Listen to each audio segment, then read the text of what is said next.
muri yezimbabwe nyaya yemari nyowani yanetsa zvekuti pane anoitwa iye Linda Masarira asvika pakukome ndo achitaura 5 cents dzake panyaya yemari nyowani ndopabudikira achitaura kati as long as black market money changers are not dealt with and eradicated from the street, ZIG will follow the same paths that currencies followed, who protect the men and women in the streets with the artificial high forex rates.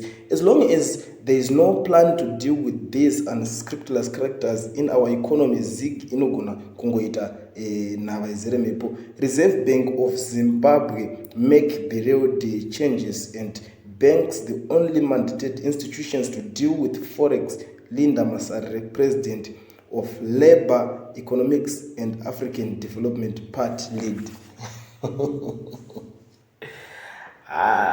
Chinhu chinonditira fani panyaya iyi ndechekuda isu imi munoti mari kuti inge yakasimba inofanira kuti yodzingirwa mavendors nevamwe mumastreets kuti vasange varimo vanofanira kudhiliwa navo zvakanaka kuti mari yesimbe. Hazvimeke sense because kana muchiti ndo vari kuita kuti mari isasimbe, sei vasiri kupedza simba paUS dollar?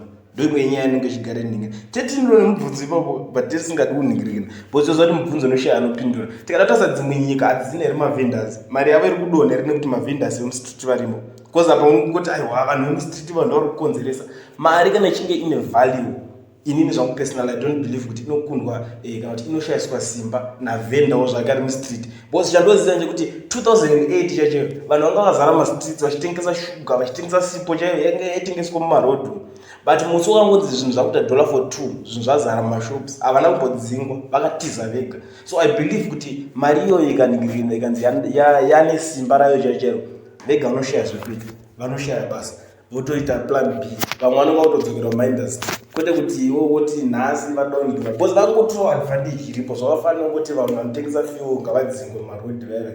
Kana ikangozara mumagaraji vanenge vachatengeserani vanongotiza vega. Ndo imwe nyaya iri kuitika but Zimbabwe muchazvirega zvinhu.